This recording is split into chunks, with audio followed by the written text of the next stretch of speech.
একজন ব্যক্তি ছিলেন যিনি একদমই কন্যা সন্তান চাইতেন না এবং উনি ওনার ওয়াইফকে নির্দেশ দিয়েছিলেন যে যদি কন্যা সন্তান হয় ওনার ওয়াইফ ওনার স্ত্রী যেন সেই কন্যা সন্তানকে মেরে ফেলে।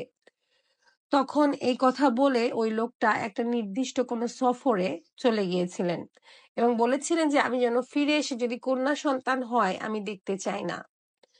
ওই লোকটা সফরে গেলেন এবং তখনকার সফর কিন্তু অনেক সময় ধরে হতো, এখনকার মতো 10 দিন 15 দিনের সফর হতো না। মানুষ ব্যবসায়িক খাতিরে অনেক সময় যুদ্ধের কারণে অনেক দূরে দূরে শহরে যেয়ে থাকতেন এবং দেখা যেত অনেক সময় 1 বছর 2 বছর 3 বছর 4 বছর পরেও আসতেন। তো ওই ভদ্রলোক ওই সময় 2 বছরের জন্য উনার স্ত্রীর কাছ থেকে দূরে ছিলেন। উনার স্ত্রীকে উনি গর্ভবতী রেখে গিয়েছিলেন এবং নির্দেশ দিয়ে গেছিলেন যে যদি কন্যা সন্তান হয় সেই সন্তানকে যেন মেরে ফেলা হয়। 2 বছর পরে যখন